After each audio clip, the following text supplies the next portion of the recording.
New this morning, so you're going out of town and you're not bringing your dog or cat along with you. How do you find someone reliable to watch your four-legged best friend? We're joined this morning by Mary Heiser with the Capital Area Humane Society to talk more about it. And before we begin, let's talk about Bambi, who you brought with you. Yes, this is Bambi. She is a 3-year-old female short-haired Chihuahua mix.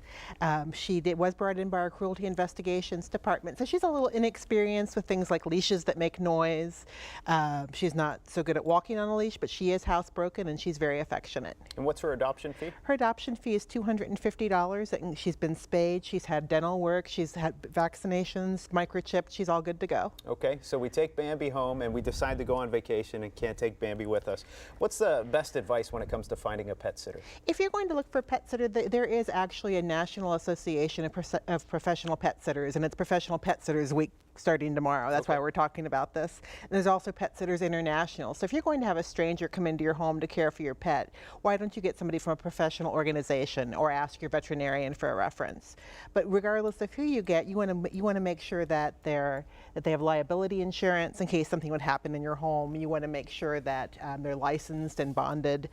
What kind of training have they had? If you're asking them to also care for your exotic fish, you want to know that they have experience and can troubleshoot if something goes wrong. So is this a situation where you bring in different people to interview for the position? I would definitely talk to people over the phone and see their comfort level, and then early in the process have them come meet your pet.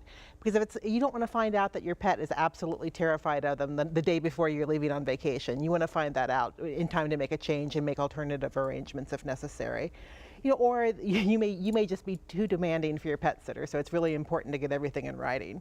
I know if you watched my mother's cat, she wanted that can opened, stirred, heated on a certain plate no later than 5:05 every day. I mean, she very specific directions. Okay, so you basically want to drop a contract and make sure everyth's settled. You want everything in writing, so it's very clear. And you also want to know in this day and age too, what's the backup plan in case your pet sitter becomes ill or they have car trouble.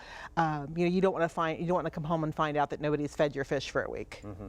Good advice. Well, before we let you go, what are the hours where we can get Bambi adopted? Bambi would love to see you today in the atrium from 12 to 5 or tomorrow in the atrium from 12 to 5. And if she's still here on Monday, that would be 2 to 7. All right. Thanks for joining us this morning, Mary. And remember, you can find out more about Bambi and watch our previous segments online. Just go to 10tv.com/pets.